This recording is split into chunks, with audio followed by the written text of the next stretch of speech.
আজ হঠাৎ করে তোমাকে দেখলাম, অনেক বদলে গেছো। মনে হয় খুব সুখে আছো। এখনো কি তুমি আমাকে ভালোবাসো? দেখে মনে হয় না। তুমি তো দেখতে ঠিক আগের মতোই আছো। তোমার তো কোনো পরিবর্তন হয়নি, শুধু মনের পরিবর্তন হয়েছে। যখন রাতে ঘুম থেকে উঠে কথা বলতে, সকালে রাস্তার সামনে দাঁড়িয়ে থাকতে বলতে, আর যখন আমার দিকে তাকিয়ে মিষ্টি করে একটি হাসি দিতে, তখন মনে হতো পৃথিবীর সব সুখ তোমার হাসির কাছে হার মানবে।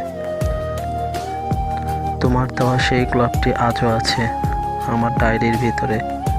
শুকিয়ে গেছে, কিন্তু আমার ভালোবাসা এখনো শুকায়নি, আর কোনোদিন শুকাবেও না। মনের স্বপ্নগুলো এখনো মরেনি। ভালোবাসি তোমাকে খুব বেশি, তাই আজও তোমারই অপেক্ষায় আছি। যদি পারো ফিরে আসো।